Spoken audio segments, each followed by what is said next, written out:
Are you enjoying the expansion of your desire? Are you enjoying the expansion of your desire? We're really not reaching for more volume from you. We were looking more for vibrational alignment with your words. In other words, it's easy to say yes, but not quite so easy to feel it. It's easy to say a lot of things, isn't it? It's easy to say, I want that, when really I feel like I can't have it. It's easy to say, I'm worthy, when sometimes I think that I am not.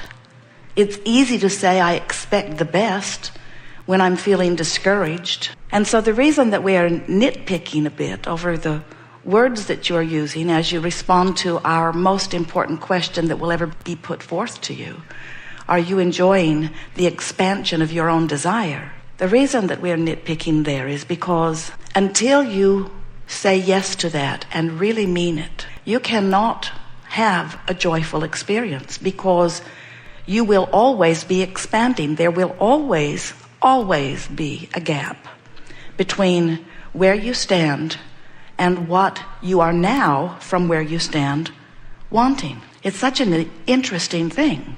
The contrast that surrounds you here in this leading edge time-space reality will cause you to give birth to constant new desires. And there will always be a period of time between contrast helping you to know what you don't want, which helps you to know what you do want, and you're becoming a vibrational match to what you do want. That's why we were nitpicking earlier when we said, are you enjoying the expansion of your desire? And what that really means is, we're going to put it to you in the hard words. That means when life has caused you to realize that you want something that you have not figured out how to make happen, but you want it, are you still joyful in the interim? Or are you discouraged about it not yet happening? And most of our physical friends would say, well, it depends on how long that gap is. I can take it for a day, even a week. But those things that it seems that I've wanted for so long that have not yet come to physical fruition, those things are harder for me to feel good about. And we say, and yet, you've got to find a way of feeling good where you are, or you cannot close the gap between where you are and where you want to be. You are vibrational beings. Have you come to realize that? What you see with your eyes is a vibrational interpretation. What you hear is a vibrational interpretation. All of your physical senses are interpreting vibration and reflecting it back to you in what you call my real life experience. And we want you to begin to associate yourself with vibration more than you do with the flesh, blood, and bone of your experience. Because when you begin to accept that you are vibrational beings, then you begin to listen or feel for the vibrational message that is always within you, that is letting you know the most important things. For example, do you know that you are source energy in a physical body? And do you know that the source energy part of you did not all come here with you? In other words, that soul or source part of you still remains vibrationally based, non-physically based. The larger part of you is that vibrational, what some of you call spirit or soul or source, but it's the eternal, expanded you. So that non-physical part of you from which you came forth still remains non-physically, vibrationally focused, and is, by the way, pure positive energy, meaning no resistance that you could notice in that vibration. So then here you come as an extension of that into this leading edge time-space reality where you are surrounded by contrast. And the contrast is there for very good reason. It's there because it must be, first of all. It's there because all things that have ever been continue to be vibrationally. There is no ceasing to be of anything. So that non-physical energy stream that was you, that expressed part of itself into what you know as you is now exploring the variety of your leading edge time-space reality. And as you explore that variety, you cannot help but come to constant, personal, individual, unique preferences. It happens all day, every day. Whenever you know what you don't want, you know more clearly what you do want. And even if you're not talking about it, you cannot help but know what would be better, what would be better, what would be better. It is the orientation of the eternalness that is all of us. So each time you have an experience, no matter how dramatic or simple it seems to be to you, the comparison happens at all levels of your being, and you are constantly emitting, even cellularly, sometimes what you would call unconsciously and consciously, rockets of desires, preferences. This would be better, this would be better, this would be better, this would be better, even if you're not putting words to it, which in the majority of cases you are not. Now, this is so exciting, because what that means is the source energy that was you before you came forth into this physical body is now having this expanded experience because of you. Do you know that when you are living an experience and you say, I don't have enough clarity, that your desire for clarity causes the non-physical part of you to have more clarity about that subject? Do you get that? Do you know that when you feel sick, you offer a rocket of desire, and the source energy part of you rides that rocket of desire and becomes weller?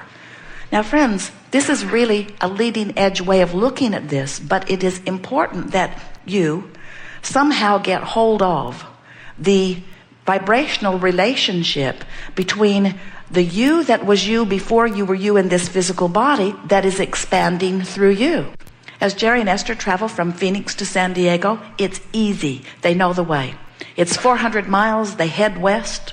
They always make it. And they never, ever get halfway, Yuma, out there in the desert, and then worry that they won't make it and argue with each other about whose fault it is that they're not there yet. They never do that, because that journey is so easy to understand that they just point west and keep going, and they always make it. But we see some of our physical friends, you're on your way from sickness to wellness, in fact, sometimes well along the way. But because you don't know what you are using as your guideposts, you stop and take score. Can you imagine if Jerry and Esther stopped in Yuma and took score of whether they were in San Diego or not? We're not there. Oh my God, we're not there. We're not there, and there's no place to eat here. And yet you do that all the time. You're well on your way to the financial abundance that you want, to the physical improvement that you want, to the relationship that you want. But because you haven't quantified your journey in terms of emotion and vibration, you can't tell you're headed in the right direction.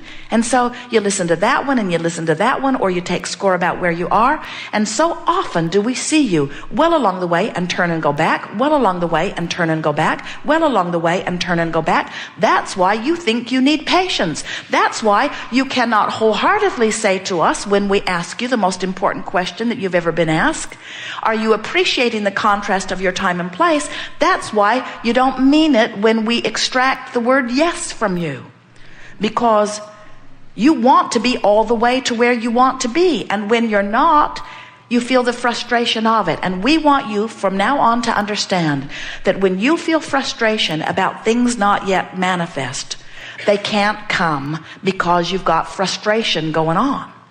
So is the frustration keeping you from your manifestation? No. Your thoughts are. Your frustration is an indication of the direction of your thought. So to quantify your journey, you have to care about how you feel.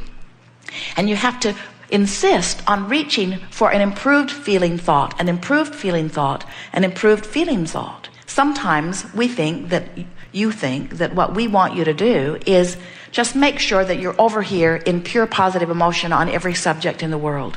And that is not what we are asking of you at all. We just want you to know that what you want's downstream, and downstream feels better. And it doesn't matter where you put your boat in the stream, where you are is where you are. That's worth writing down. I am where I am.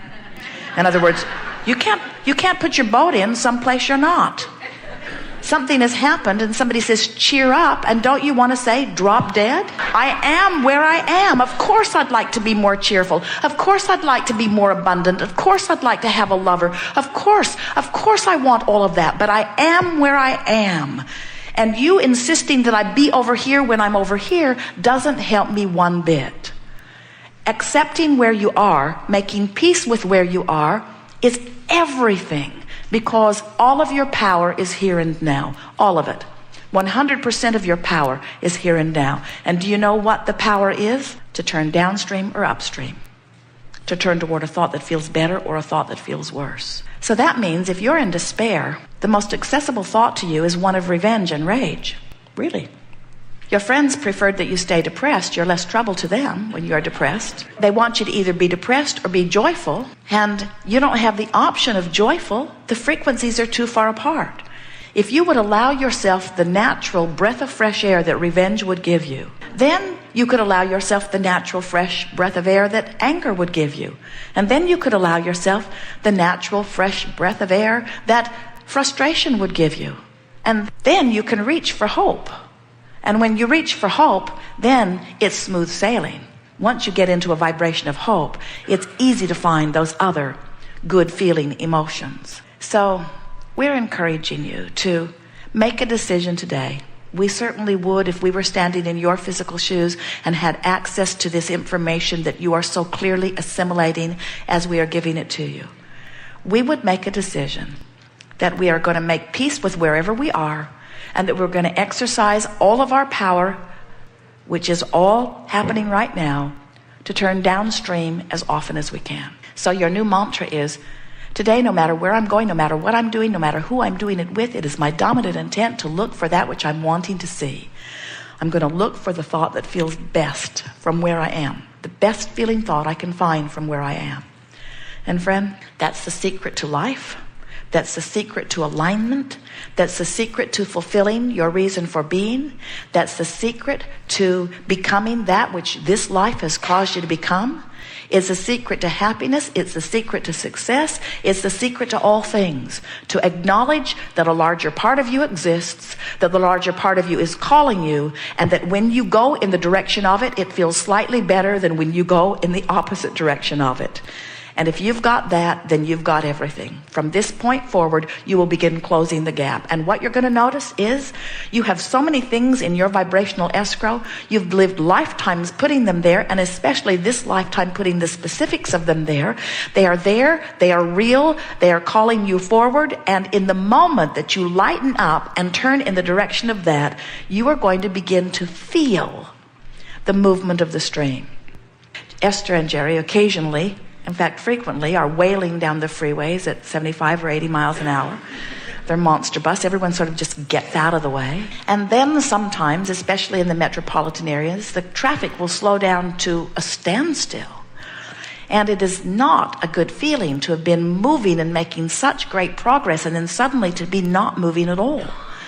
And then when the traffic begins to move just a little bit, they always feel that feeling of relief. Even though it's far from 70 miles an hour, sometimes it's only 10 or 15 or 20 miles an hour. But it feels so much better than just sitting still. And can you imagine how they would feel if they turned around and went in the opposite direction of what they're wanting to go?